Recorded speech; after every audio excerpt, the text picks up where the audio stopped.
I'm here with Jon Hare, legendary UK designer and developer and former original founder of Sensible Software, creators of Sensible Soccer and one of my favourites, Cannon Fodder.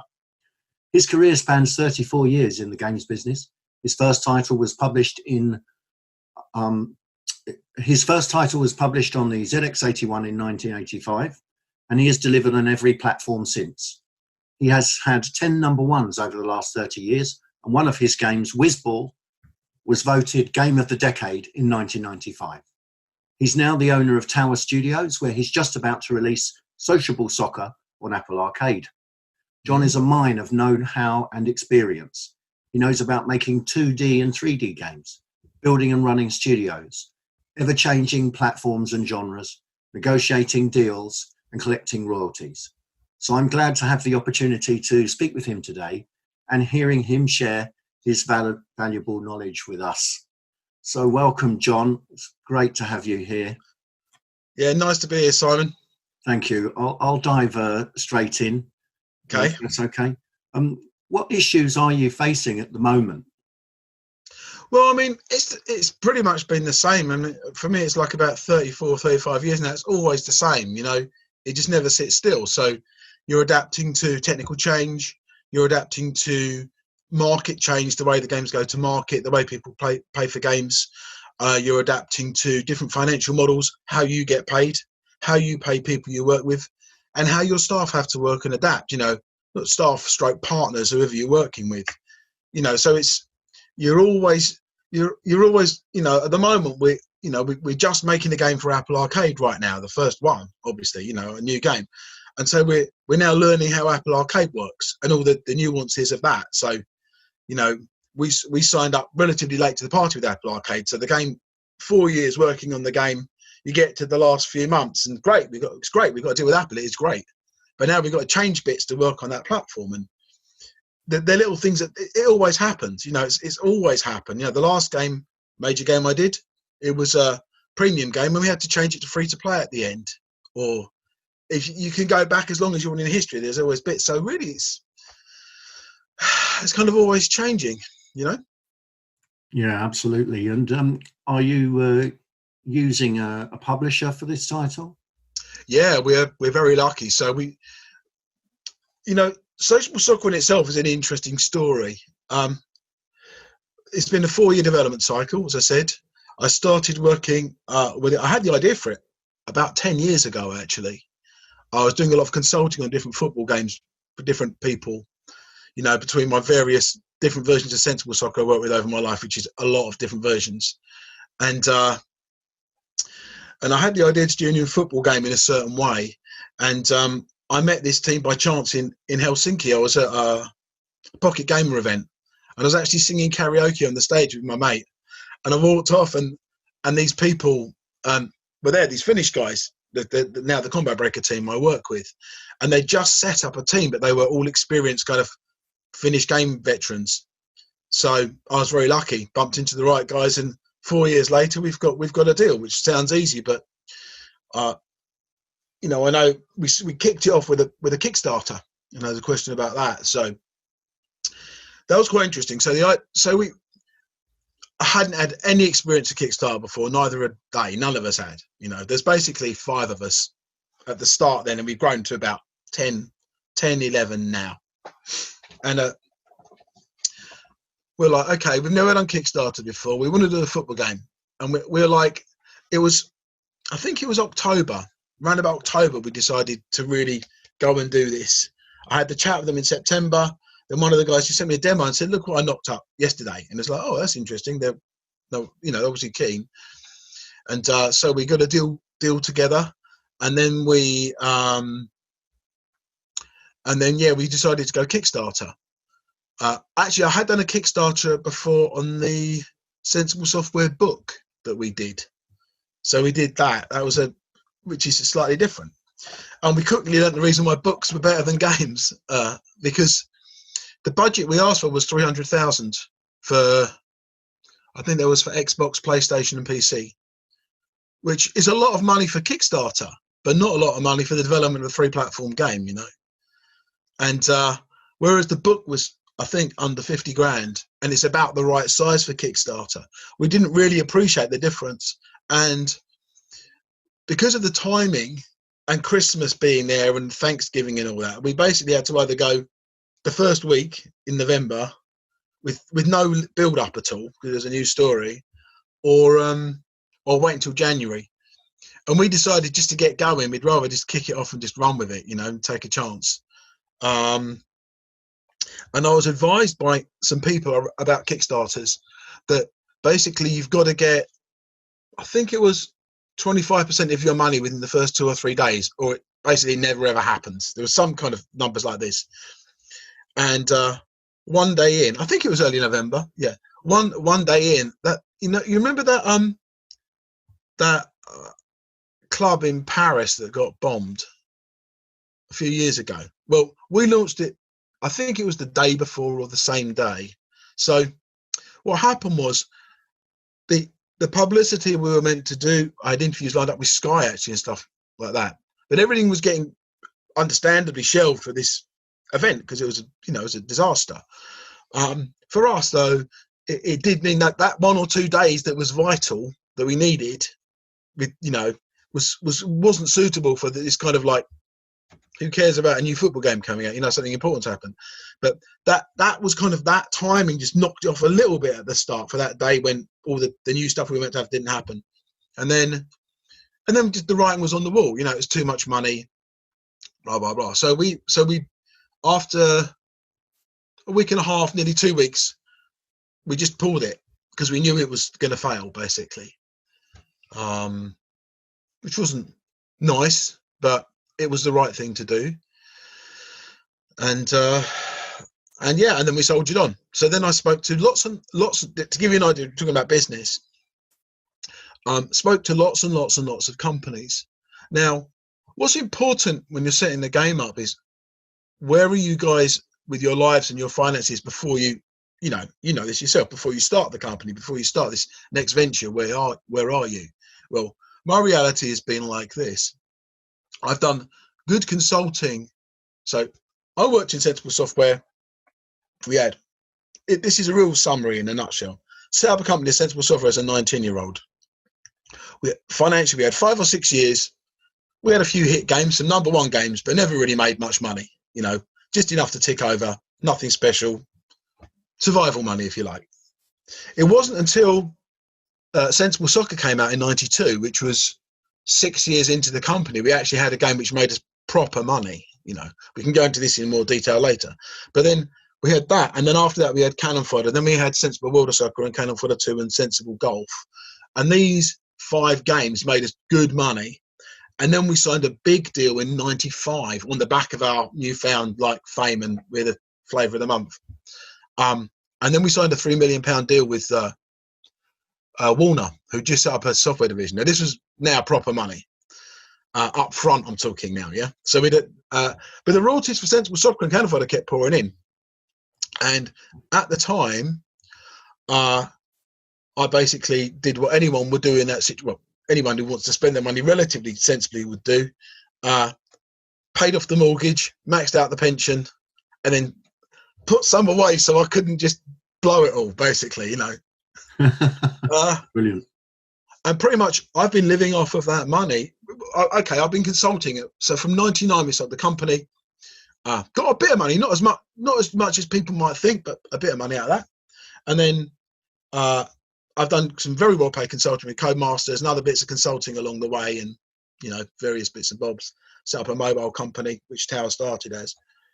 But basically that Sensible Software royalty money is what I've been living off of for a long time, and that money has enabled me to not be desperate to earn each year. I'm still living off of my old money. Obviously, it's gained interest, unfortunately for me, incredibly slowly since I've ever had it, but at least it's been there. But that's given me the ability to control my time. So my investment was, okay, there's always money in the background. I've got an income of enough per year that me and my family can kind of survive, and do actually not just survive, live quite well. And then I can invest my time and try and make stuff happen with other people. So as I did with this game, which previous to this contract I signed 4 years ago with the guys in Finland, I had a contract with a company in Poland. I worked with them for 5 years. We made 4 different games together. And this has been the model for me with Tau Studios, I guess now for nearly 10 years, is this kind of model where I put my time in, I cut a deal with them. The other company gets a good royalty, you know. Like the majority of the money won't come to me at the moment on the current stuff, for example, you know.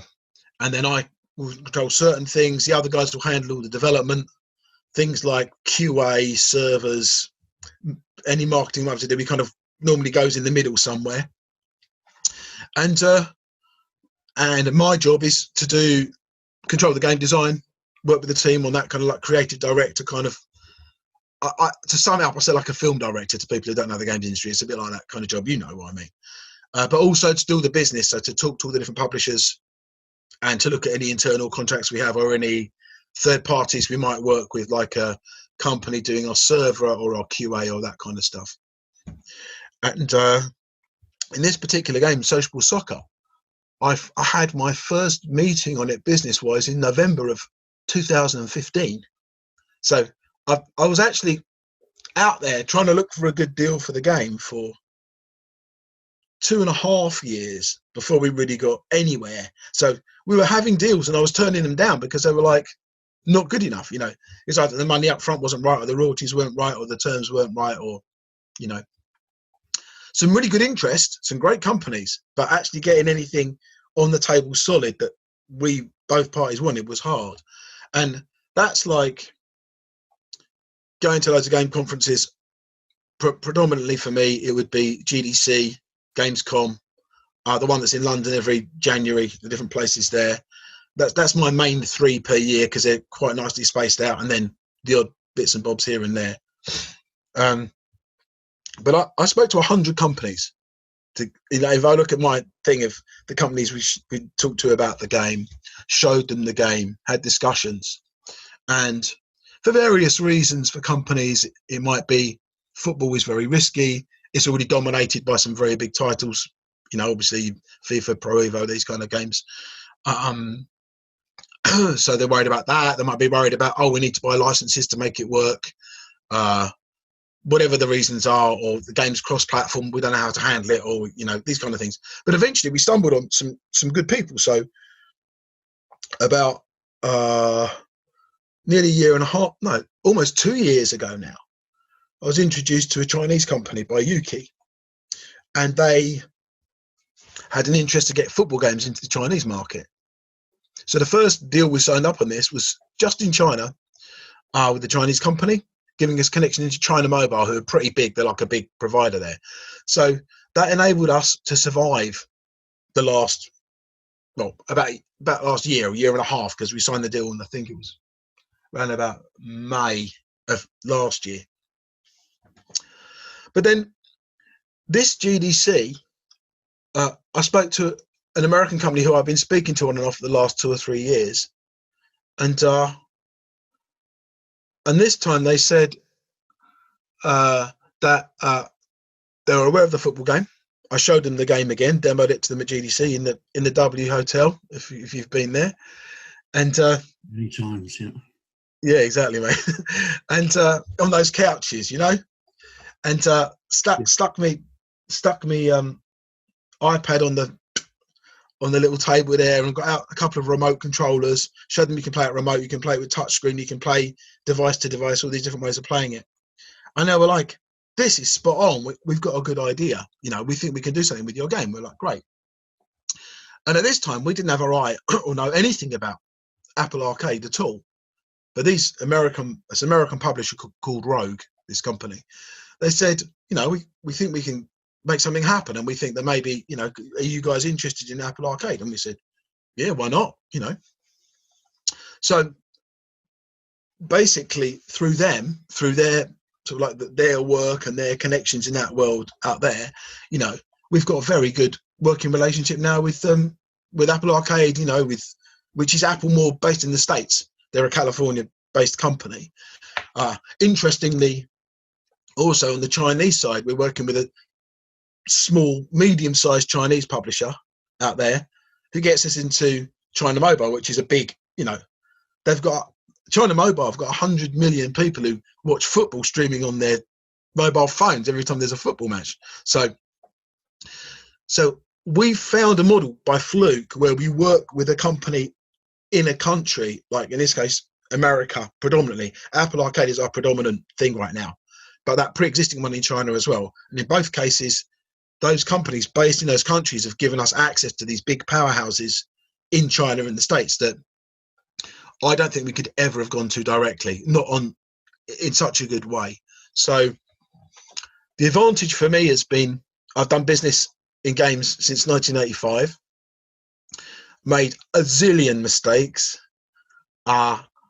sold a company, nearly lost the company, walked away from Tower for a while because it was doing nothing, and then come back to it when the 2008 crash happened. So I've seen so many deals. I instinctively knew these 2 deals we signed were good. You know, the money being offered, the terms afterwards, the opportunity, that collectively they were good, and knew that the other deals that we turned down were not quite right.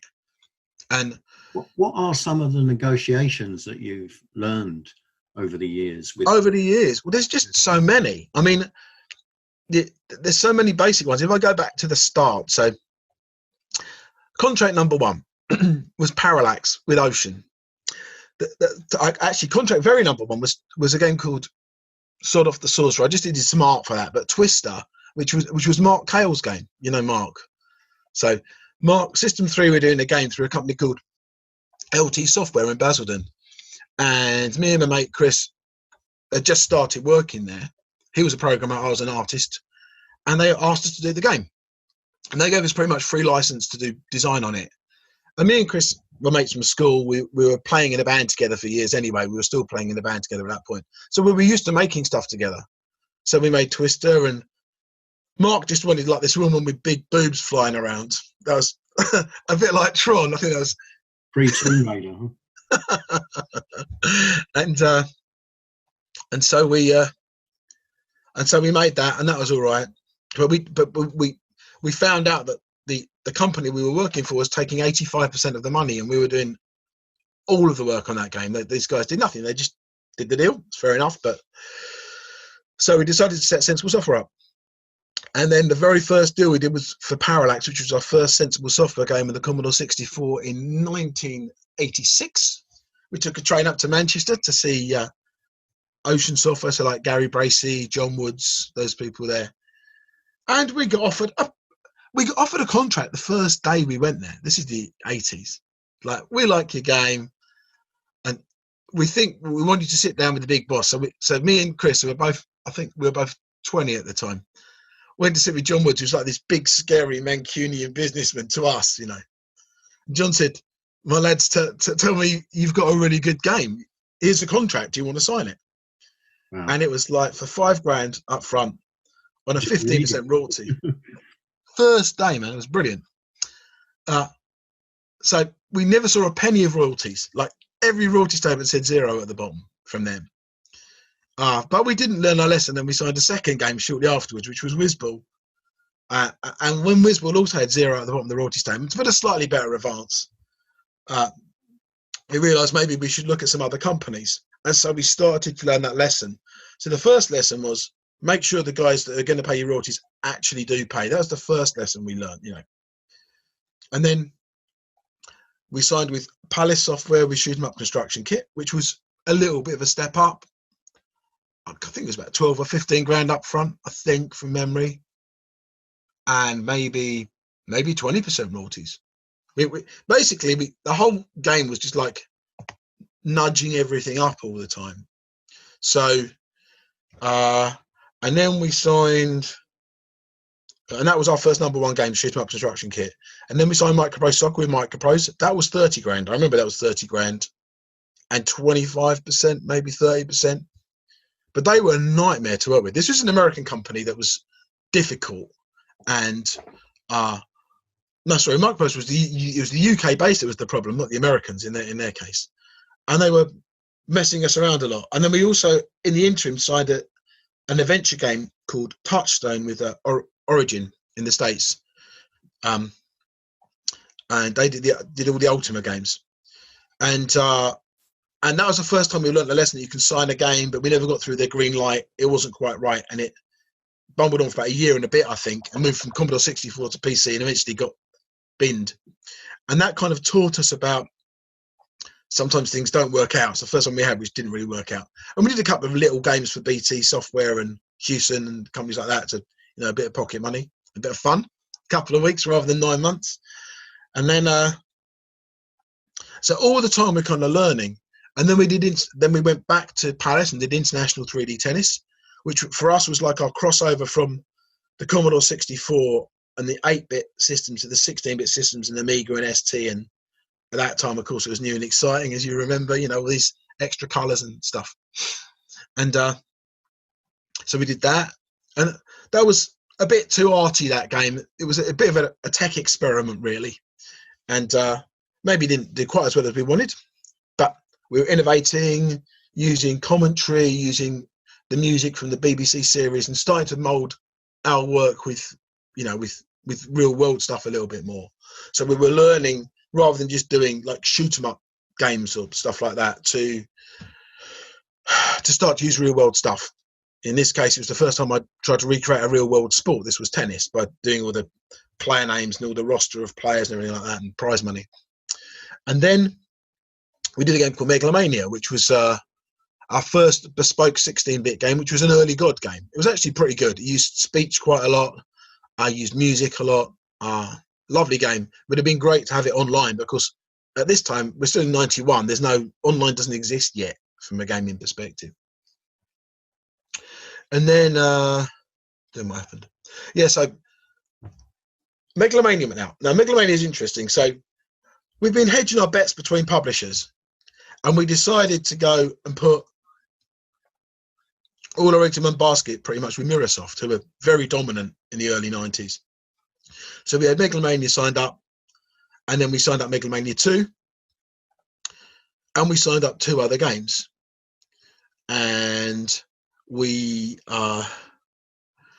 Megalomania came out, got to number 1, great. And then Mr. Maxwell fell off his boat before we got our royalties. So Robert Maxwell owned the Mirror Group, who owned Mirasoft, who we were working for.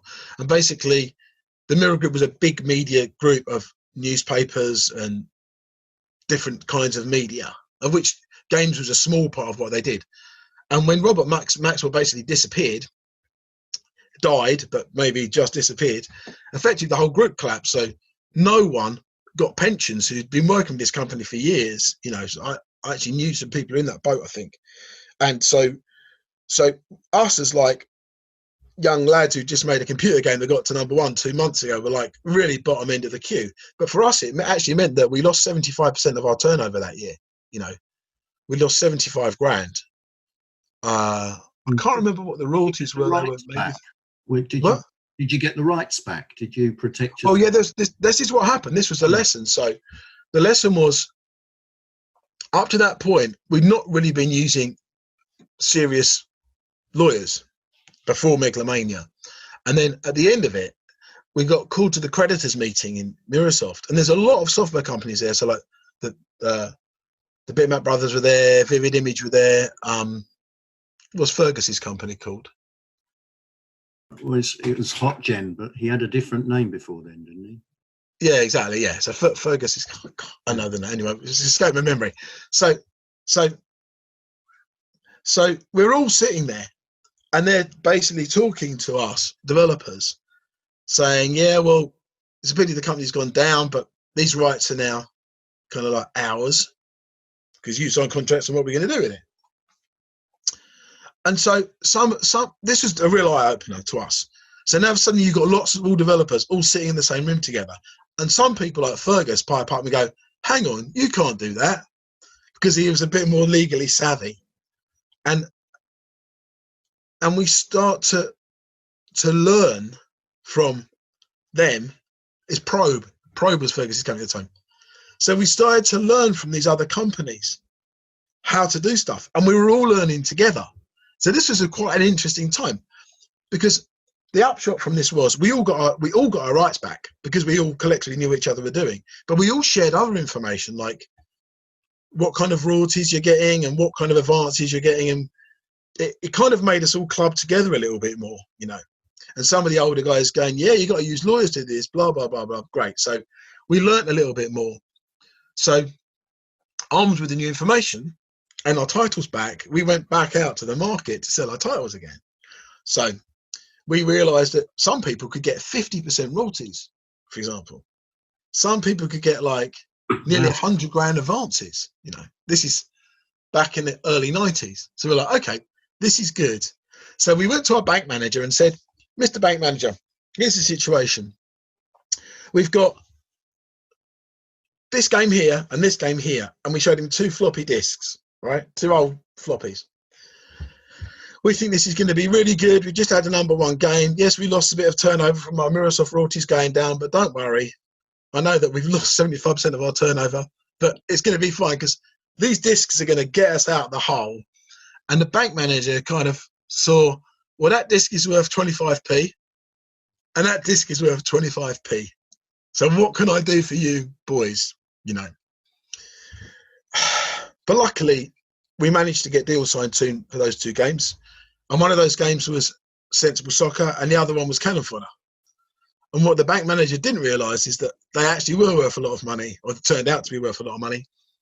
And we didn't, rather than having 4 games signed with 1 publisher, which is where we were with Microsoft at the time, with Megalomania 2 as well, we dropped Megalomania 2 and we re-signed Cannon Fodder to Virgin, and we re-signed Sensible Soccer to Renegade, which was a new publisher set up by the Bitmap brothers. Was Tim Chaney there? Tim was a Virgin, yeah. Tim and Sean were at Virgin, and it was the Bitmap brothers guys and the old Rhythm King Records guys who set up Renegade. So now we have 2 companies, both London-based. And also it's worth mentioning, all of the companies we were working with at the time were British publishers, because British publishing was powerful in the late 80s and early 90s. Yeah, you remember this time. There was money out there in our country. It was great. Well, we were innovating in that space, right? So what was good in all that time, and people often ask, what's the difference between those times and these times? Well, the difference is that every game, we knew we were going to get an advance, and we knew that advance could cover our costs and our staff costs. So we knew we would kind of wait for the game to be 2 or 3 months into development and then go and get a deal on it and then finish it off for the next 6 months to a year, depending on how long the game took. That was generally the model we were following. So we were a very secure business based on the advances. The advances were fixed, and we also fixed our overhead. So what we did quite smartly at Sensible, it started off with just me and Chris. Then we took on Martin Gilway as a partner. Then he came, then he went again. And then we started to take a few other people on doing, once we got to the 16-bit games, a few more guys. We needed more hands on deck. And we basically, everyone was a contractor, and we just cut them in. And what that means from a business perspective is we've got no employees. We've got no fixed monthly drain apart from our offices pretty much. And, you know, we buy computers once in a while. That's our main physical overhead. Our accounting costs weren't that big at that stage. We weren't using lawyers, which we should have done, but we didn't for a while. But we started to after Microsoft. But basically, our biggest overhead was our staff. Myself and Chris made up about a third of the workforce in terms of programming, and Chris was my partner, Chris Yates. So the 2 of us running the company, and we split the money just down the middle between me and him. We're about 2/3 of the working staff. But what we would do is we would say to the lead programmer, Cannon Fodder or Sensible Soccer, okay, here's the deal. You get 30% of all the money the game makes on the platforms you work on. On the other platforms, you're going to get 10%, something like 10%. And the reason for that was so that we could then outsource the work to third parties to do the other conversions, but we still had people on site to work on it, and it was in their interest. So how it worked out in the end was, for the original platforms, we would take about 50% of the money, the owners, and the rest would be spread between the staff, which was pretty good because you're talking about 30% to one guy, 15% to another guy, and 4% to the guy who does the sound. Like our sound guy would do a bunch of titles at once. Some of them would specialize a bit more. And and we would get 50% of the original platforms we did. We got 85% of the conversions, but then we had to pay the conversion team out of that, and then we had to pay our overhead. So I don't know, it was a really, really good model actually, because your costs are fixed. So when we said someone got, if some, so say the Sensible Soccer programmer, for example, I think this is off the top of my head, the advance was about 50 grand. We gave him 30% of that. No, we gave him a 20 grand advance, I think, against the 30% royalty. So he's got his advances fixed. We know that cost is 20 grand. We know if the game takes 6 months or 5 years, he's only going to get 20 grand. This is the point. Our advance was fixed, but our outgoings were fixed as well on our staff. And this model was very, very good for those times, and still is good now actually, because the biggest, it's talking about business and games, the biggest drain and danger to any games team is the drain on the wages, month after month after month after month. And the reason it's so bad in games is we're in such an unpredictable industry. Things are always overrunning. Things are always going wrong. You never anticipated in a million years, because the technology is always moving around, and you can never anticipate. Yeah, you know this. You're spending half the time dreaming about great games, and the other half the time just plugging holes and trying to fix these bloody problems which appear from everywhere, right? So, but all those problems can become massive cost problems if your staff are on fixed monthly wages. In the mid-90s, shortly after the Tony Blair's Labour government came to power, they actually passed a law which had quite a big impact on our business model. So the difference in the law was that previously anyone could just be a contractor, and they passed a law that if you worked particularly in the computer trade or the building trade, and you had less than one client, only one client per year, in other words, you didn't have multiple clients, you effectively had to be an employee and not a consultant. IR35, isn't it? What's it called? IR35. Yeah, IR35, right, yeah. Now, of course, in those days, for us, the games were starting to take 1.5 to 2 years to make. So if we've got our guy as the lead programmer on Sensible World of Soccer, and he's not going to be doing anything else for 2 years, he has to become an employee under the new legislation, which means our model about making sure that our outgoings are fixed and our income is fixed is broken, because now our income is fixed, but our outgoings exponential. You know, it can go up and up and up and up. And that simple change. Because also the people that you're paying, they're highly skilled, so they deserve. They're not cheap people, yeah. And if they're cheap, they're probably crap. so basically, it changed the model and the structure, and it was all changing around that same time. So we had several things happening at once. We had the birth of the consoles, like the Sega. I guess the Sega Mega Drive was kind of like console-ish, you know, it was a console. And then you have like the SNES, but then you started to get the new generation, like your first PlayStation, Xbox, all these things emerging. And as these new machines came in, all the media companies from the outside, and there was like Warner, Bertelsmann, Sony, big like film and record companies mostly, suddenly started to smell the money in games they'd been ignoring for the last 10 or 15 years. And instead of working with, in our case in the UK, mostly British publishers, the reason we did that is because we had the strongest publishing in Europe. We didn't need to go anywhere else. We were actually, in retrospect, very lucky to have that, you know. There were a few French companies, but not so many. There was, I think, one decent German one to talk about. There's a few guys in the States, mainly working with Americans and Japanese. And there's a few guys in Japan, which we managed to sell Megalomania to once on a weird version, but quite hard to deal with for us then. So we were mostly focused in the UK. But suddenly all this outside money came in, and the figures went up. This is how we ended up with the 3 million deal from Warner. It's like we were working with Renegade. Renegade came from a Rough Trade Records background and Bitmap Brothers, you know. So they wanted to give money back to the artists. We were very lucky with that. You know, our first 50% deal we ever had was like our best selling game by a mile. So it was great for us. And decent guys as well to work with, very nice guys to work with.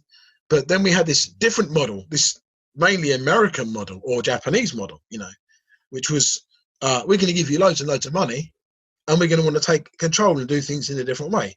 And what you saw in the mid-90s, in the space of 5 years, all of us fell for it. We were like, yeah, we can get more money. And all of our strong publishers and developers, within 5 to 6 years, most of them had gone. They'd like sold out or been, you know, in one way or another, the bubble had burst for us in the UK. And it also coincided with the dot-com bubble. And the dot-com bubble was when you got a bunch of people also jumping on the bandwagon. You didn't even have the skills. So you got all this stuff dancing around. So these big companies came in with their big money. And then they didn't know our industry, and they were buying dot-com guys instead of real game developers, you know, dot-com chancers rather than game developers often. And it ended up they got their fingers burnt quite badly by quite a lot of companies. And so within 4 years, they'd gone, okay, all this original game stuff, it's not working. We're not making our money back because too many things were going wrong. I mean, in Sensible Software's case, we also messed up because we didn't do the transition from 2D to 3D properly, which is why we messed up. We knew how to make games, but we didn't have the experience of managing a 3D team. And what that meant was the extra staff you need, the extra middle management layer you need, the extra technical expertise you need. We were, you know, we were learning everything at once. And in our case, on a 2-year curve behind everyone else, because we'd been doing 2D a long time, because we were one of the most successful teams in Europe at doing those 16-bit games. That's why we stayed there as long as we could. But then that was another lesson. The lesson was we actually changed too late. So we're like, yeah, we're the kings of the Amiga. Great. You know, everyone in the UK and Germany and Italy and Spain and France, they all love our games, and the rest of Europe, you know. We're not selling in America, but who cares? You know, it's football. We don't care. Let's just keep on going, you know.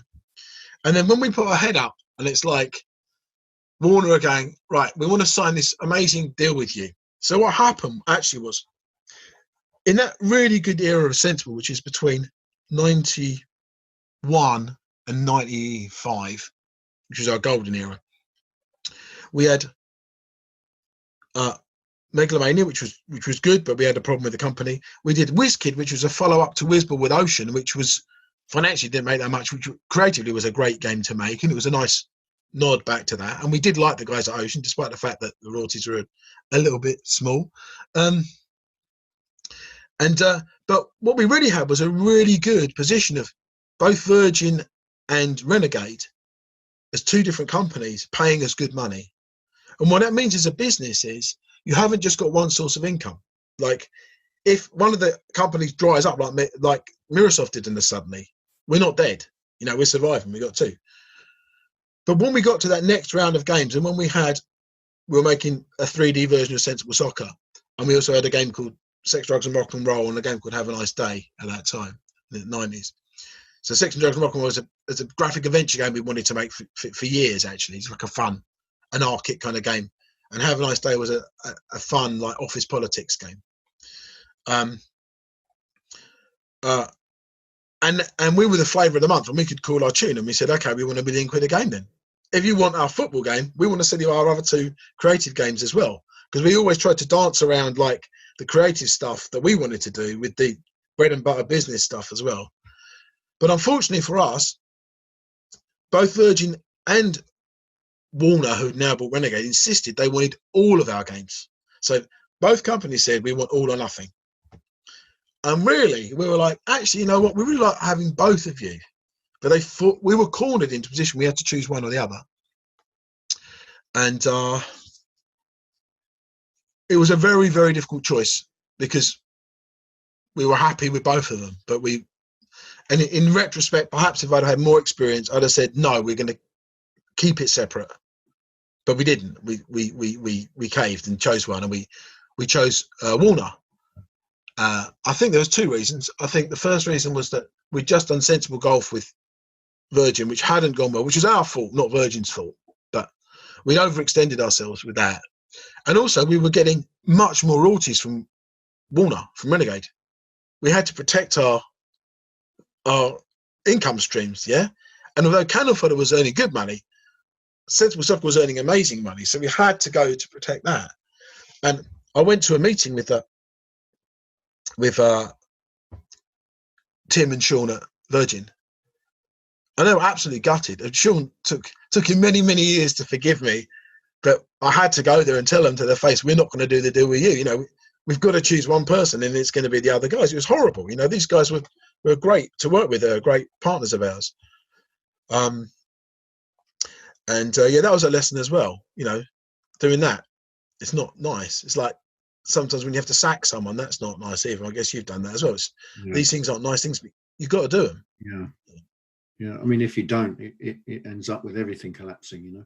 Correct. And that's the point people sometimes miss. It's like you sack some employees to protect the guys that you're keeping. Like if you got 10 guys and you've not got enough money coming in and you need to get rid of 3, sacking those 3 protects the other 7. And people often don't see that's what's really going on. You know, most of us, if we've got good people, we want to keep them in our company. We don't want to lose them. But there's two problems that can hit you with games. The first is the staff burn, taking your money away. And the second one is the game cycle. Like game cycles work like this. At the start, you need a game designer, a programmer, an artist maybe, a producer or a money person, or, you know, and as a team, you collectively kick around the ideas. Then you start to pile in a few more programmers to get the bedrock of the game done. And then suddenly after about 4 months, you need a ton of artists to do all the artwork. But if you employ those artists at the start, you might be employing 12 guys for 4 months. You don't even need to pay because actually you don't need them at all at that point. And then you've got, at the end, you start to kick in with QA and sound and stuff you didn't need at the start, you know. So it's understanding the rhythm of how games are made and how you need all the skills, but not all at the same time. Like you don't sit on a building site and go, right, where's the electrician on the first day, you know. You bring the guy in at the end once the wall's up. So it's these kind of things that... Good analogy. What's that? It's a good analogy. Yeah, it is. I've often thought the building is the most similar to games. Like you've got an architect, like a designer. Absolutely. Site manager and all that. All this stuff that can go wrong, like the weather in their case and like the technical stuff in our case. Yes. So and if it slips, you can lose all your profit in 1 month, you know. Absolutely. And one terrible thing, when I was working at Codemasters, I loved working at Codemasters, by the way. We sold the company to Codemasters shortly after the Warner deal. Managed to escape that without losing any money, which was a miracle because we delivered 1 game instead of 3. But from our point of view, we were lucky. Well, we had to. That's another interesting lesson. Like all the time, these Sensible Soccer loyalties have been this protection barrier. So basically, we were in this amazing 3 million deal with Warner. Sounds great, right? We built the team up to 20 guys from 6. That had its own problems. My partner Chris didn't like the bigger team. He preferred the smaller team. He didn't like the team getting so big, you know. But you know, we've got the bigger team, and we're trying to do bigger things. But you know, as a business owner, as you know, it just becomes, you're always thinking it's a bigger risk. And even though you've got this income coming in, you know, the game is not being finished. And there we are, like 2 years in, we've had 2 million quid in, and we delivered nothing finished. And now we're starting to get really, really twitchy. It's like, and we had personally guaranteed this deal, me and Chris. So that's now we're up for $1 million each. If it fucking imagine, right? So yeah. That was how I spent 1997, like in this mega stress zone. And then we realized they started to get twitchy about our sex, drugs and rock and roll game because it was very risque 18+ game. And this is at the time was pre GTA or like risque GTA, and there was no precedent for doing this as well. They don't have that reputation for the harder stuff, do they? What's that? Warner Brothers, they don't have a reputation for doing harder stuff either, do they? No. And then what was worse, Warner sold to GT, and GT are owned by Walmart, and they're Bible Belt Americans, and they're super conservative, very legal and all this kind of stuff. And I remember sitting in a meeting with Frank Herman, who was heading stuff up for GT. Yeah, and he was GT in the UK over in America. Yeah, do you remember Frank? Yeah. Uncle Frank, he used to call Uncle Frank, yeah. It was like someone who'd sold the Texas Chainsaw Massacre into UK retail and video, like in the 70s. So he knew his stuff. Yeah. And he was advising me. I sat in his office and he said, "John, you're going to be hoisted by your own petard," which is the first time I'd heard that expression, but it basically means strung up by your own bollocks. And and so he proved to be correct. We were like, well, he said, can't it be space dust and not cocaine? And I said, well, not really. It's sex, drugs, and rock and roll. It's a cartoon game. It's not serious. It's like Viz magazine with stupid stories. Very British style. But of course, we're working for an American company. We didn't quite understand the culture clash and we had horrendous technical problems with this game, far outreaching the issues about, whether it's suitable or not. But then the money started to dry up. So basically, for 6 months, they said to us, right, we're not happy with the game. And they just refused to pay us for 6 months. And at the same time, we had to convert everyone to employees under that IR 38, was it? IR 35. 35. So I had to go to all of, and in the end, in the end, let me tell the story in the order. In the end, we had to we had to wait. And after 6 months, and we only survived because of Sensible Soccer royalties. But after 6 months of not being paid at all for these new games, they caved first and said to us, we want to pull sex, drugs, and rock and roll and have a nice day out of the agreement. Now, the reason this is important from a business perspective, if we'd have caved first, we could have been up for paying the money back. We had to wait for them to cave. Yeah. So they apologized to us and said, we're sorry, we're not interested. And I remember myself and Chris, we sat in this office and we're like, oh, okay.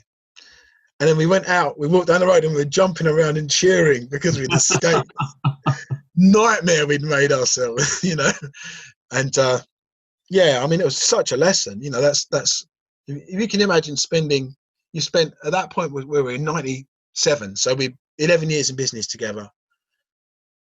We've just spent all that time building our business up, just made a lot of money, and suddenly you're in the hole for over £1 million each.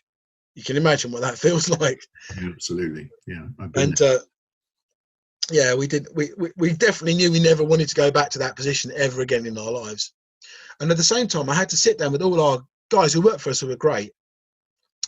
And the way we worked, I always negotiated with every person on an individual basis.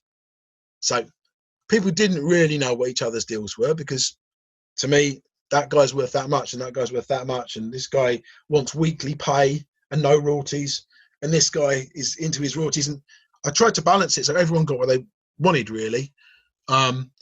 We let people work mornings or nights as long as they were there in the afternoon. Some of them were early birds, some of them were late. We put all the smokers in the same room.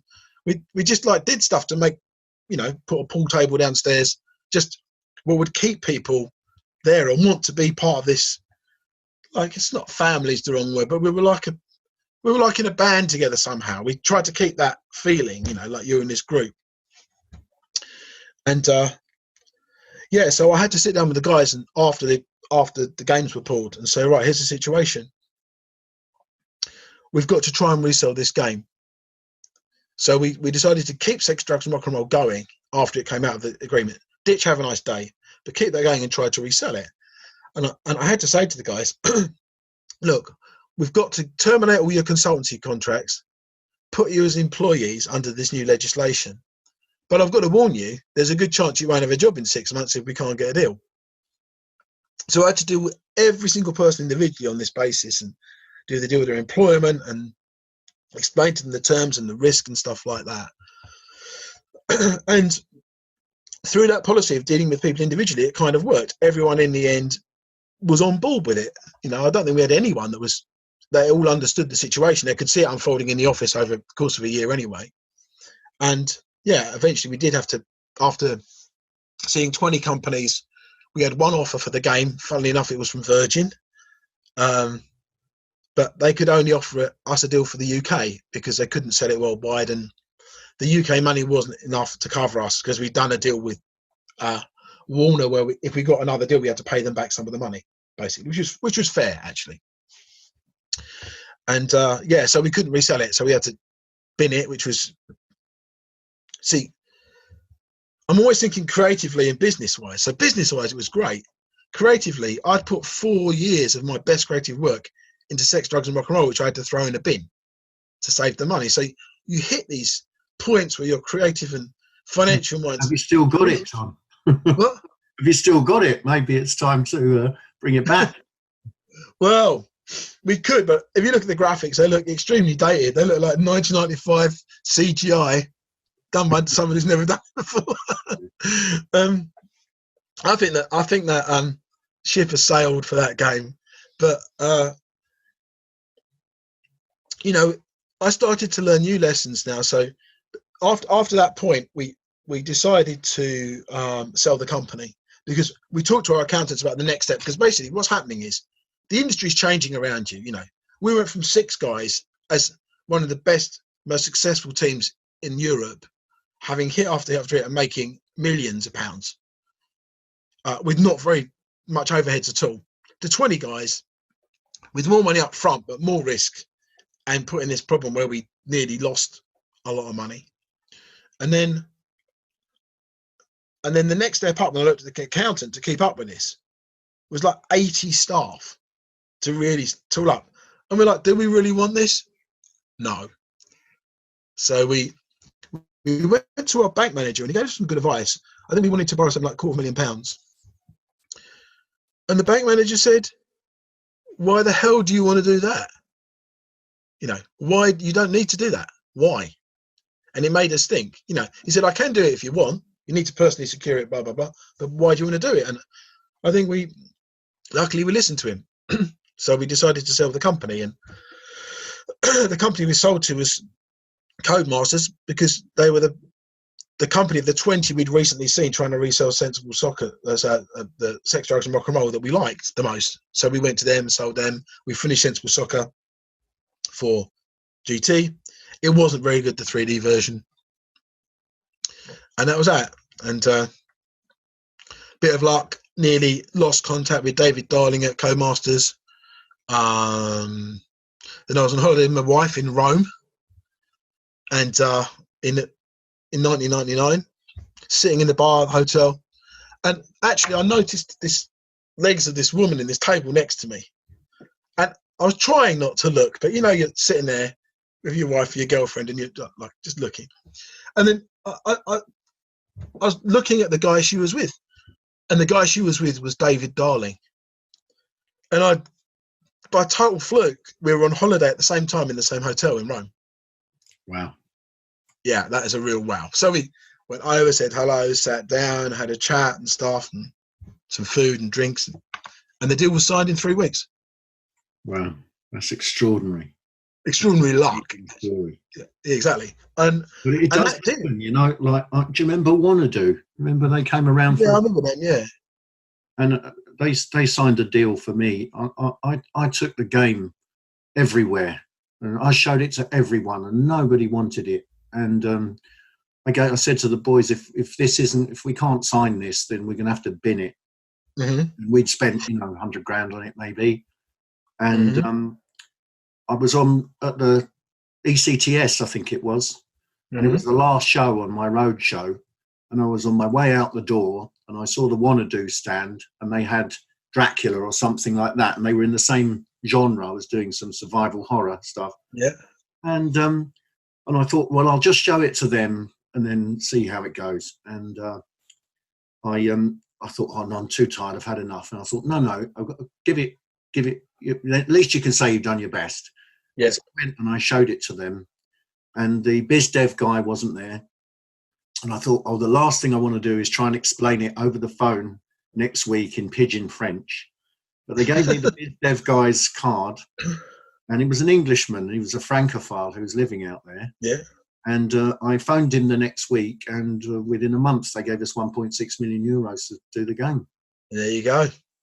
That's how it works. You just don't know, do you? You know, it's like fishing. It really is like fishing, and this is what people who are new don't appreciate. Like you say, you have these lucky moments, or the guy like this deal we just done in for Apple Arcade, which is a brilliant deal, best deal I've done for ages.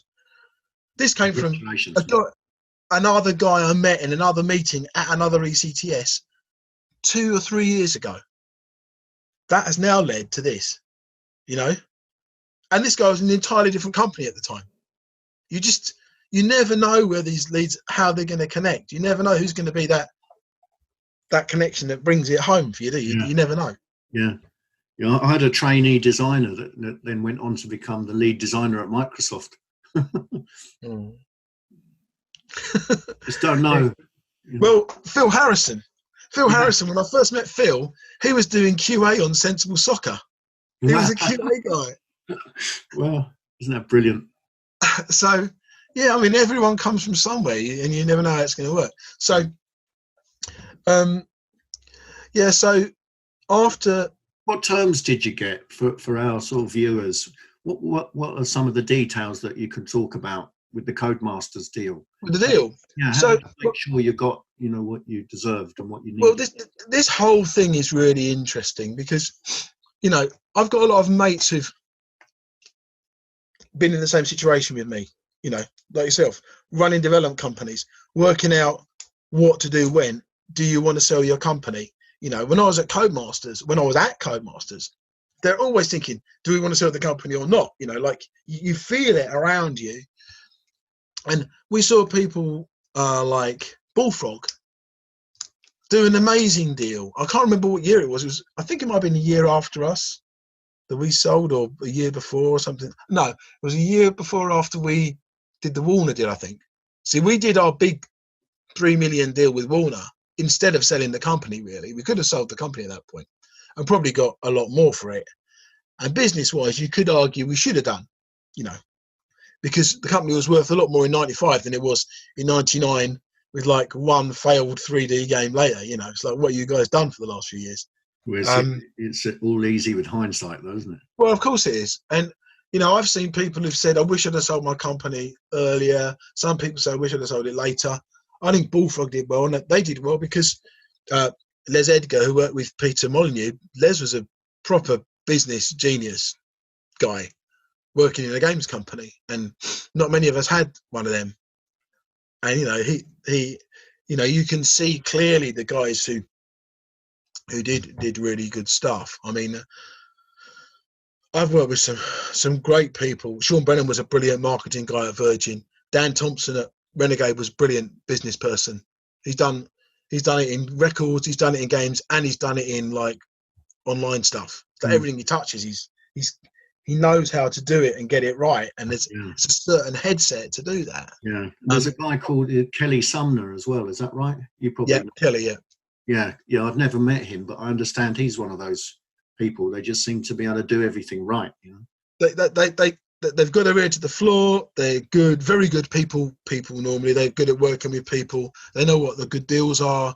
They've got an instinct for what is safe and what's not safe. It's about taking the right risks at the right time with the right people and using your resources. And anyway, the Codemasters deal, what I can share about it. So towards the end of Sensible Software, myself and Chris had put in a lot of money to prop the company up.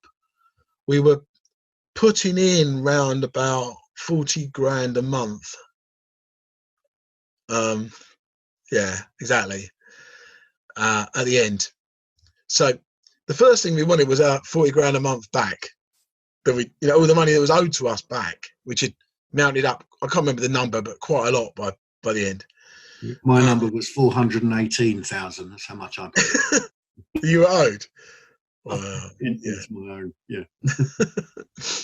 So the first thing we wanted was the money back, and then we wanted then we wanted some money for the company itself. But really, see, this is the weird thing. As we started to dismantle Sensible Software, which we did, so we went from 20 employees down to like 12, I think. That was enough to deliver the game to GT. And then we delivered the game to GT, and then we were down to about 2 or 3 people because we didn't need employees. We had no more games to make. We were like shutting down effectively. And then what was weird is we started to be profitable again because the royalties were still coming in, but the overheads were down. So towards the end was the first time we started to actually be back in profit on a monthly basis for ages. And what we sold to Codemasters was basically a bunch of, they'd more or less dwindled by this point, but royalty streams and IP. So effectively what we sold was the name Sensible Software, the name Cannon Fodder, the name Sensible Soccer, a couple of other bits, and some royalty streams. So what's happened to the Cannon Fodder license now? That's still with Codemasters. They've just sat on them. They've just sat on them. Yeah. So the way that Chris and I ran our company, this is worth going back on because we started off as a partnership for many, many years. We only became a limited company after we learned that lesson from the Microsoft collapse in '91. Before that, we didn't even have a limited company, you know. Our model was, right, get the money in, pay off whoever we got to pay off, 6 months expenses in the bank, tax saved up, split it down the middle, what's left. That was the model. It was dead simple. And doing that meant that when you came to look what was in the company, you know, we'd pay ourselves not very often, but very big when we did, you know. And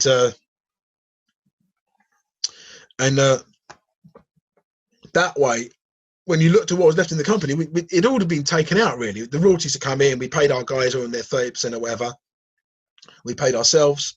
We also saw our royalty model start to get worse when the teams got bigger. So instead of saying to one programmer, you got 30%, now you're saying to 3 programmers, you got 10% each. You know what I mean? So, or the artists, like, there's about 5p each because, or 1% each because there's now 50 of you. So the model started to get worse. But yeah, so we got, to go back what we got. So we got our money back. We got an amount of money, not a huge amount of money, less than you'd think for those names which we were selling, and we got future royalty streams on the royalties going forward. And that's basically what we did, and we got an advance against those royalty streams. Yeah, so that's what we had. So a bit of sales money, a bit of advance against royalties, and our money back. Had we sold the company in '95 instead of '99, we'd have got a lot more money. How much more than the 3 million? Because what we got was 3 million in total creative control on games we dreamed of making, which is a pretty good deal, let's be honest. And it's about the best deal you can get, really. But the whole thing felt like a terrible disaster for the last year. But it was the best, in terms of a deal, it was the best one that you ever see. It was like 3 million deal, 3 games, and the conditions where we just got paid every month with no conditions. There was no like deliverables. It was wow. It was insanely in our favour. It's the best deal I've negotiated, but it was too good. It meant that all that GT could do was just stop paying us and play hardball because they didn't have any other room to move really in the contract. So yeah, it looked like a dream, but in that respect, it was interesting. There's too much in our favour, and it went against us in the end. It's quite interesting, the dynamics of it, you know. Although, of course, then again, we didn't default because the defaults were quite good in our favour. So in the end, they buckled and we didn't have to pay money back. So it's the kind of 50-50. And these are the kind of the experience of having done business before puts you in the place to doing the contract like that well ahead of the problems arising. You know, you're negotiating a contract 3 years before that clause you made sure was done in there comes to light. And most of the time you forget you even put it in there. Then you go back and you go, oh yeah, that was really good. I remember we did that. Glad we did it, you know. So by this time, I'm really used to working with the lawyers all the time now. Since the Microsoft collapse, I was always with the lawyers, you know. I mean, I do most of my contracts now.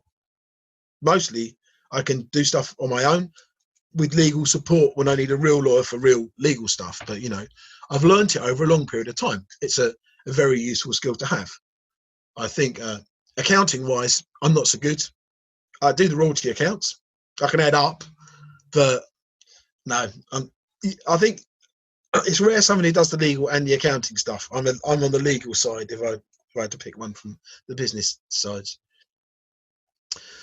So yeah, I think after that Warner deal, which felt like a disaster, I calculated that we actually made about 300 or 400 grand each, maybe, over that 3 to 4 year period. So it was actually pretty good. You know, for us, that was good. Yeah. So it didn't feel like it at the time. It felt terrible until I worked all the numbers out at the very, very end after it was over. And then after that was in a period of doing the consulting for Codemasters for 3 years, which was great. I had a 1.5 year tie-in on the deal. Very, very good consultancy rate. 3 days a week. Fantastic. Working on Cannon Fodder 3. Now, the only problem was Cannon Fodder 3 got started and stopped 3 times and never came out. So the downside for me was I went from 4 years on Sex and Drugs and Rock and Roll and the game not coming out to now 2.5, 3 years on Cannon Fodder 3 and that not coming out. And actually, I then had another big game for a few years, which didn't come out after that. So I had several back-to-back no-show games, which was creatively very depressing. So there's always ups and downs. And of course, it's worth noting at this point, we've not worked on any licensed software so far at all. It's always been our own stuff, you know, because we're still talking about an era. The licensed stuff really kicked in at the end of the 90s, big time. You know, that between 96 and 2006, before the iPad. That's when I entered, was in 97, doing license, you know, kids stuff. You couldn't make an original game. No one could. We had some of the best brands in Europe, and we couldn't sell them. Codemasters couldn't even sell them. It was just, I guess Codemasters could have tried hard with sequels, but basically, from the publishers, there was no appetite for original titles because the retailers had no appetite for original titles. They wanted licensed tie-ins, they wanted sequels, or they wanted, you know, there was very few sources that the games were coming from. And it was that period. So guys like you, and I've always been aware of this, guys who were slightly younger than me weren't there in that first era. Really, by luck, we didn't realise at the time, we were right in the golden era. We were lucky, you know, we were in the make your own games and make good money out of it and have fun. You know, it's like a good combo, really. Yeah, it's wonderful. And it frustrates me sometimes. We were doing licenses and all we really wanted to do was original stuff, you know. Well, of course you did. Of course you did. But, you know, it was just that trap. Or there was a worse trap. You must know guys like this. They only worked on licenses, but there was also that time when everyone was canning stuff, if you remember. So if you're really unlucky, you worked on a string of canned licenses. Yeah. I was really lucky that, you know, we would start and finish stuff within the same year. You know, so if you started in January and you were out by Thanksgiving, it was unlikely you're going to get canned, you know. Get it out as quick as you can before they change their mind. I mean, I was at Cody's. I can only give you my experience from Codemasters. Cannon Fodder 3 got canned because Cody's were constantly going between, we want to sell, no, we don't want to sell.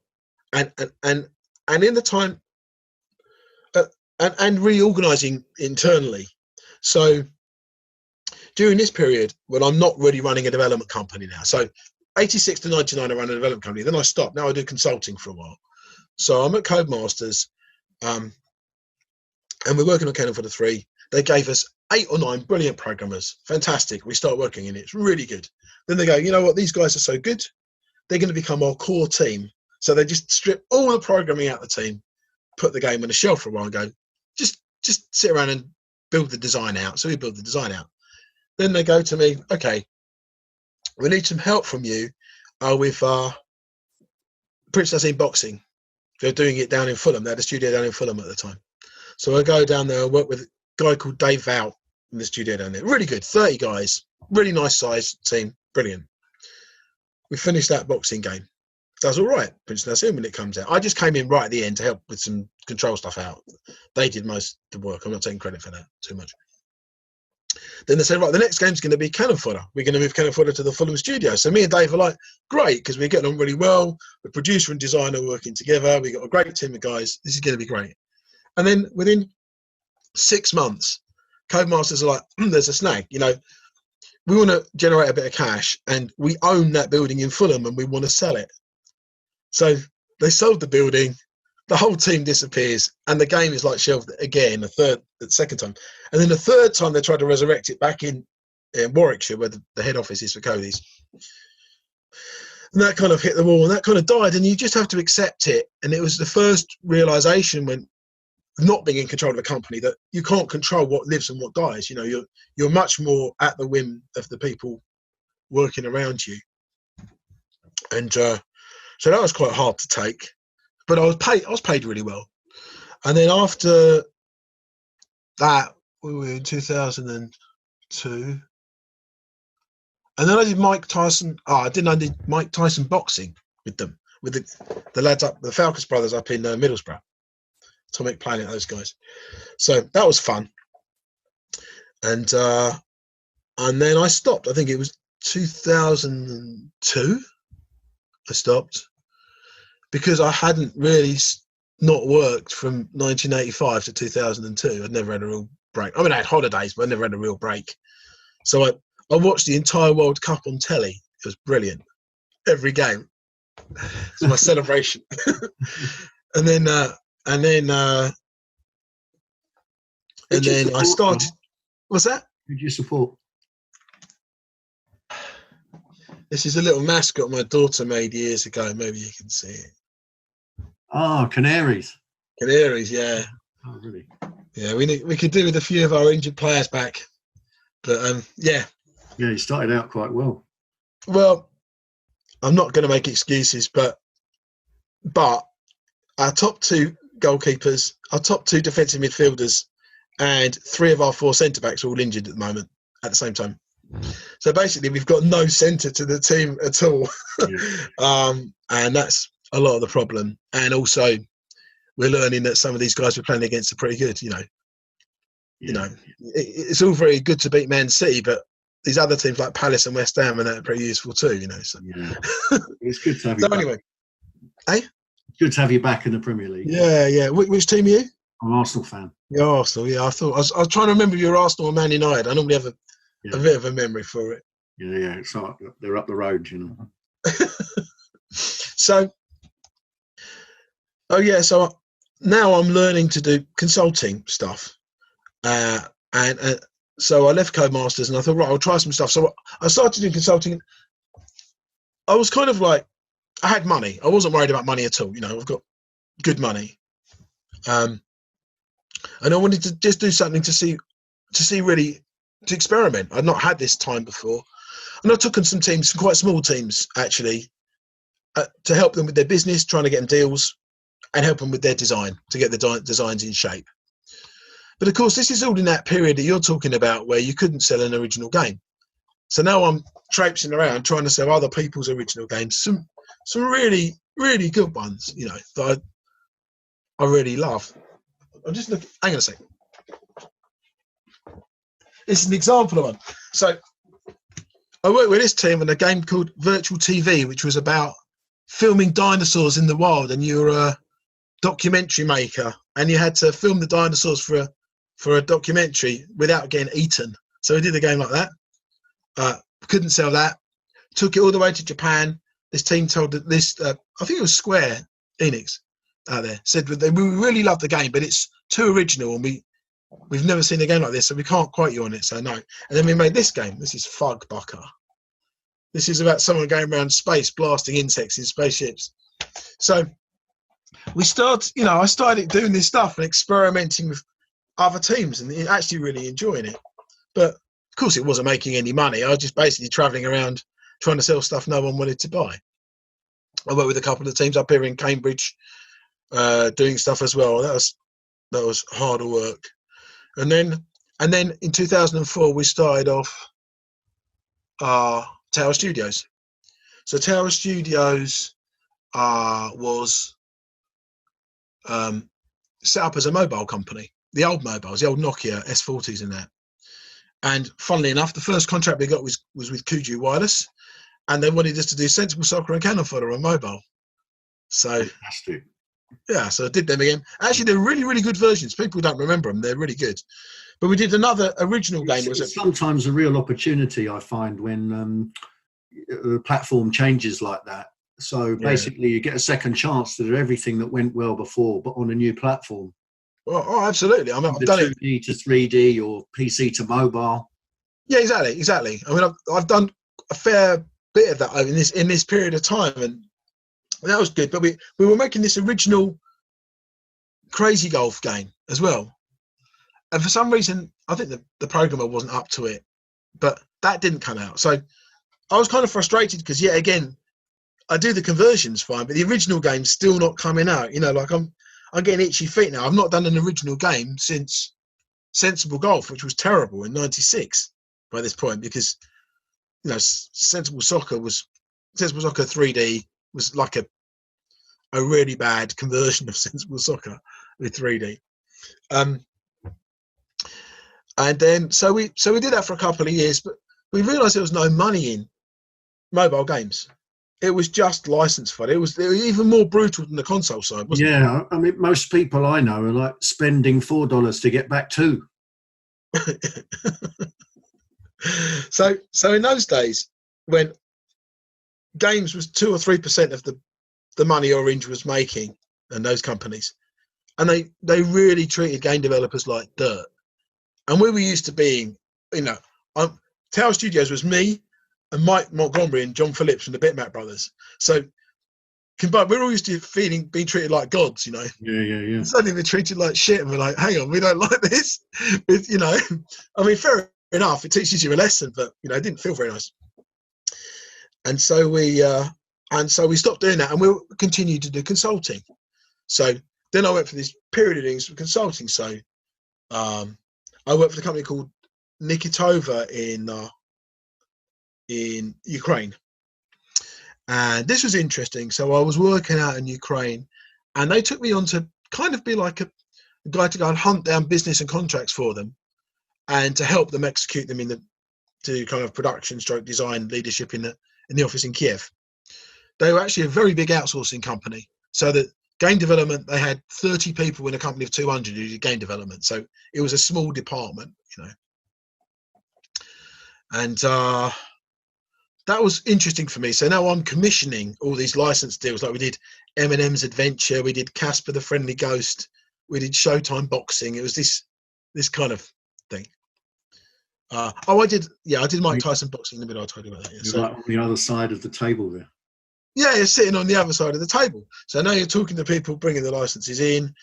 But also I learned how to work with people from a different culture for the first time. So not radically different, but in Ukraine, for example, you had very good technical programmers, very good artists, but not so much experience of putting them together into a product and making it for the Western market in a way that it needed to be for it to be accepted. So your job is to try and glue it together. And I learned a lot of interesting. You're pretty good at that, though, because I remember, you know, on Doctor Who, your mechanics are one of your strengths, aren't they? Yeah, mechanics and gluing.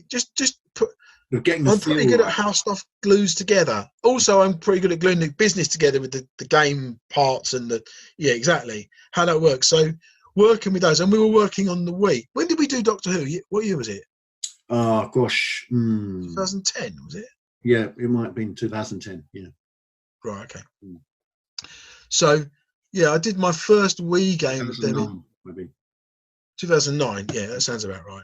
Hang on, there was a World Cup on. There's definitely a World Cup on. I remember. Yeah, there was. Yeah, we watched it in the pub downstairs. Yeah, exactly. Yeah. So what year was it? Yeah. 2010. Right. Yeah. So I was learning this consultant role. Like I work for you guys. I mean, what did we do with Doctor Who? We got the game out for Christmas without failing all the approval of Nintendo and the BBC and all that stuff that was going on. It wasn't an exercise in making the best game in the world. No. It was an exercise in doing a commercial job with the pieces we had. And I'm sure you won't mind me saying, when I arrived there wasn't a game. There was kind of like a graphics demo.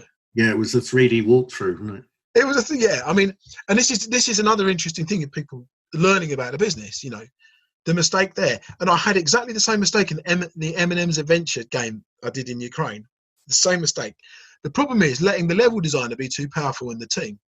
So the level designer goes off and makes these, or level builder, should we say?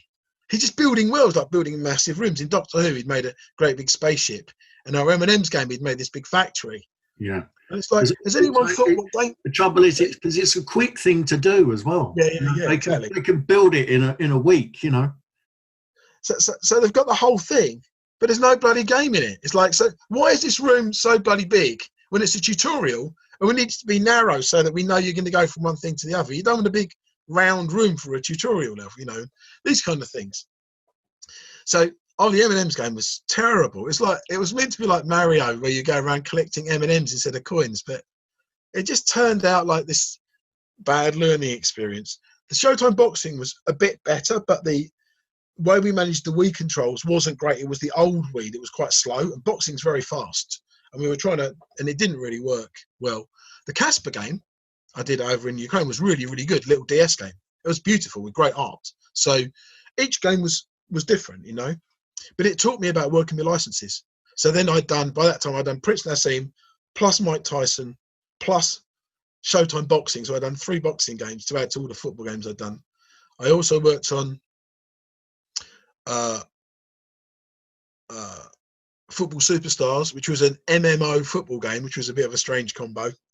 So do you remember that? No, I remember it being talked about. I don't think I ever actually saw it. It was a really weird combo. So basically, it was like you're in a football. You're a footballer, so you're in a team playing as one guy, from what I remember. And then after the match, you like get in your car, drive home, chat with your girlfriend, buy a new like TV for your house. You know, it's like football lifestyle plus football. Yeah, sounds great. And that was a weird game because we hit a different sort of clash there. So myself and Rick, who ran Monumental, which is where it was being built, at the time we were clashing, and we were clashing because there were too many chiefs and not enough Indians, basically. So he was heading up Monumental, which was a dev team. The backers who put me in as backers, one of the guys in their family was like heading up the design. I had no experience in games really. Great guy, got with him very well. But there was him, there was me, and there was Rick. And all 3 of us were trying to steer the game our own way at the same time. And sometimes that can be a bit, you know, not quite work. You know, sometimes you just get the wrong combination. Not that anyone's bad, but there's the wrong combination of people at the same time. Yeah, there's some sort of creative clash. They're very difficult to unpick as well, aren't they? It's really hard, and I'm pretty creatively dominant because I'm used to it, you know. And of course, you have to also do the work for your client if you're a consultant. Who's employed you? What do they want out of it? In this case, I'm working for the guys who put the money in, you know. So, you know, every different case of work, you've got to think differently and work in a different way. And that it was kind of an unsatisfying experience because I wanted more influence over the football part, which I knew really, really, really well, and I wasn't getting it as much as I wanted it because other people wanted that at the time. But it was okay. It was an interesting. All these are great learning experiences. I wouldn't have made sociable soccer if I hadn't done that and learned some lessons from that. I learned the lessons about having 20. No, it was 22 people running around on the pitch at once, all different, controlling different players, like playground football. And then I worked with do you know Mev Dink from Vivid Image? Do you know Mev? Right. So Mev is Turkish, but he lived in London for a long time, and he was one of the companies that we were sitting in the office with when Mirasoft went down. He ran somewhere in North London, from my recollection. He was working, and Mev had basically set up the games industry in Turkey, in Istanbul, and he was doing a football game, and he asked me to do some consulting out there for 6 months in Istanbul. Again, the same kind of thing, like 22 players on the pitch at once, but this was just football, and it was a better football game than the other one. And this game had a problem that it did extremely well in Turkey, but they couldn't sell it outside of their own country, but PC based online. And this was kind of like gave me really the inspiration to make Social Soccer was working on this. Ideas I had that, yeah, we could really put that in that game. It's like, well, maybe we can put it in another game, you know. So with all these things, you're learning a different culture of work. And then I basically had a brilliant consulting business going. So by the end of 2008, I had loads of great consulting gigs going on. Earning really, really good money, you know, really seriously good money. And then in the financial crash in 2008, which happened towards the end of the year, I lost all 3 of my clients in 1 week in December of 2008. Right. So I went from like, it was 6 figures I was getting in that year to nothing, like in 1 week. So like, okay, I remember what happened when Microsoft happened all those years ago. It's just the same. It's like the same old thing going around again, you know. Knuckle comes round. Yeah, it's like, so your earning goes in these huge peaks and troughs, you know. People can, like, we've recently had money coming in from these different sources on this Social Soccer game. So I've actually made good money in these last few months, but I've earned nothing almost for 7 years before that. And it's maybe hard for people to understand the risks guys like us take, because this game's taken 4 years, and I did it previously with another game for 3 years, but it didn't really sell very well at the end. Do you know what I really like? You know, our audience side, you know, I really appreciate this personally, you know, because I've just spent the last 3 years putting this prototype together, which I have at the moment, and I get to the point where I think it's 3 years and I haven't had a proper job, you know. But I have to keep doing it, you know. And I've got some. You have to keep very close a few times, and on going, and you know, I've had years when I've earned serious money, like really serious money, you know. But I have years when I'm running around spending a fortune pushing my business, and on the books I'm earning $9,000 a year, but in reality I'm not even earning that $9,000. And I don't know if people can understand how this works. You know, in reality, I've been losing money because it's not only that I've not been earning, I've been taking some of my money again, and this is still money saved up from Sensible Soccer, even recently, and just shoveling it back into the company, you know. And I had it very recently. I had I went to the accountant and said, I think we're going to get some money in from this deal we got. Eventually, you know, we got some money. And he said, well, from the last 3 or 4 years, and this is just me looking after me and, you know, working in combination with the team from Finland, and we've been surviving by, we've got a bit of government grant, and we've had a little bit of investment on the Finnish side and stuff like that to tide us over, which has been enough, and running a tight ship there, you know. But he basically said, the first 128 grand you get, you don't have to pay any tax on, because basically you're owed that back from the money you've put in over the last few years. Great. And it's like, good to know. I didn't even realise that, because you are just going, you're just spending money you need to spend. I need to be in Helsinki for a week, so I'll just go there, get a flight, get somewhere to stay, and just go there. But I've been living this lifestyle for many, many years, and you get used to it. And it's funny. It's really, really, really funny how people, as users of games, like we had something very recently on Social Soccer. We put an early access version out on Steam about 2 years ago, and because we thought people wanted to see the game,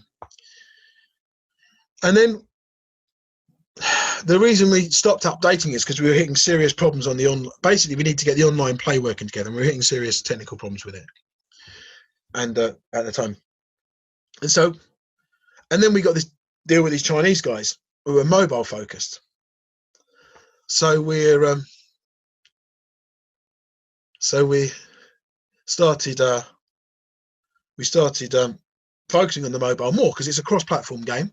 We can do them in any order, but if they're going to give us money, we can obviously give them their platform first, you know. And to be fair, only one or two, but some people are going, but what about all the money I put in for Steam? You know, I paid 15 quid for a Steam version. Then I'm looking at my expenses on just getting myself as one person of the team backwards and forwards to Helsinki for 3 and 4 years. What that's actually really been costing me, and like all the other bits of running the game.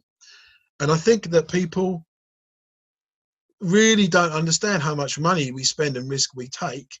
And when I look back at that Kickstarter and we said we wanted 300 grand for PC and console, that was nowhere near enough. It was nowhere near enough. You know, had we known then, that was ridiculously underpricing ourselves. And it really doesn't connect the risk and the cost we take and the money the public spend. And of course, from the public's perspective, they can spend it on anything. But it's like you said, people spend $4 to make $2 back on a mobile game at the moment. You know, for us, it's our business, and of course we want to make great games, and because we really value the people who play and love our games. We need them. Without them, we wouldn't be here, and we want them to be happy. But what we do is so like ridiculously risky. People and the point is, we don't even want to take a risk. It's just we've got no option if we want to do it, Yeah. right? Yeah, absolutely. Yeah. You don't set off going, right, I'll take a risk. I'm just going to blow 128 grand and see if I can make it back in 4 years. You just say, I want to start doing something. I don't know how much it's going to cost. I don't know when it's going to end, but I'm going to keep on going. And if I can make sure I keep my overheads down by being very generous on cutting other people in, yeah, and they take their own risk, then let's see how that works. That's basically, for me, it's the same model as I did in the old days, but without the advance. You know, we're only just getting the advances in now, all these years later, you know. So it's like advances on a massive delay to the old system. There's the system I'm currently working under. But you can only work on that with certain partners. And people often ask about the UK and what's the difference. The UK is a problem because it's really hard to live in the UK without money for most people. You know, you don't get the easy government grants we've got in Finland, you know, so easily. You don't get the investment so easily. The private investor putting money in so easily. So it's the same model is very hard to get in the UK, whereas my experience is 4 years in Finland with one company. That's really, really good. We're working really closely together. I spent 5 years with the previous company in Poland. Again, that was really, really good. Slightly different. I wasn't quite so connected and involved business-wise with those guys, but ostensibly, I was a publisher and they were developing games for me. And again, it's a different kind of deal. So we did one of my games, World Explorer, to the one that took 3 years and didn't make much money back. We did a version of Speedball and a good conversion of Speedball onto mobile platforms and some others, which sold well. And we did one of their games. Actually, we did 2 of their games. And that's, again, a different process. And in the case with the Polish guys, I signed that in 2009. The second major thing I signed up after my consulting business collapsed in 2008 to zero, I decided to pick up Tower Studios again. And I contacted Mike and John. And I said, do you mind if I pick the company up again? It's like been sitting there doing nothing for 3 years, nothing. And they said, no problem, just have it. So they basically said, just take it. It's like, it's nothing. And so I built the company up again from the old Tower, this new model under me. And we did like 4 games. We did an app called Memotes with my mates in Middlesbrough. So that was like a texting app, but we had some head recognition software. So when you sent the smiley, it was your face going, like actually animating and smiling or crying or whatever. Very nice idea, very poorly executed we worked through an American company who are a school photography company who did the publishing, and they weren't experienced. They made some bad decisions about how to get it out there. And so it didn't really hit the market enough, but it was a fun experience and, you know, a contract there. And it was the first time Tower had published with the official publisher, I think. And then, congratulations. Yeah, there you go. That's my self-publishing experience. And then 3 games with the Polish guys, 4 games with the Polish guys publishing. But by the time we hit the end of World Explorer, which is 2014, and we tried self-publishing, and it was harder. I realised about 4 or 5 years ago, I didn't really want to have to self-publish again unless we needed to. So I always had in mind with Sociable Soccer that we'd get a publisher in. I'd like to get a publisher involved, a proper publisher, you know. I've worked with great publishers in my career, and I know I'm good at many things, but I'm really not a great publisher, you know. We did well with Speedball. We actually got to #1 in some places, but, you know, that's it. That's my sole hit as a publisher, you know. So, and I think that I'm quite happy the market's coming round to the place again where it's harder to be the all-in-one developer publisher. I think this is a more natural fit to my skill set. That, again, we're working with publishing companies. We work out how the money's cut with them. They take a cut. I get the money. I take off some overheads. I cut the money with the guys I'm working with. This is back to my model of working that I'm comfortable with and used to, you know. So, yeah, so I've learned a lot of lessons along the way about, from these kind of life story things, if you like. You learn lessons about how to work with different people. You know, working with programmers is very different from working with artists. It's very different from working with musicians or designers or marketing people or a guy you're negotiating a contract with or a lawyer or an accountant. You know, all of them have got different functions and they're all important.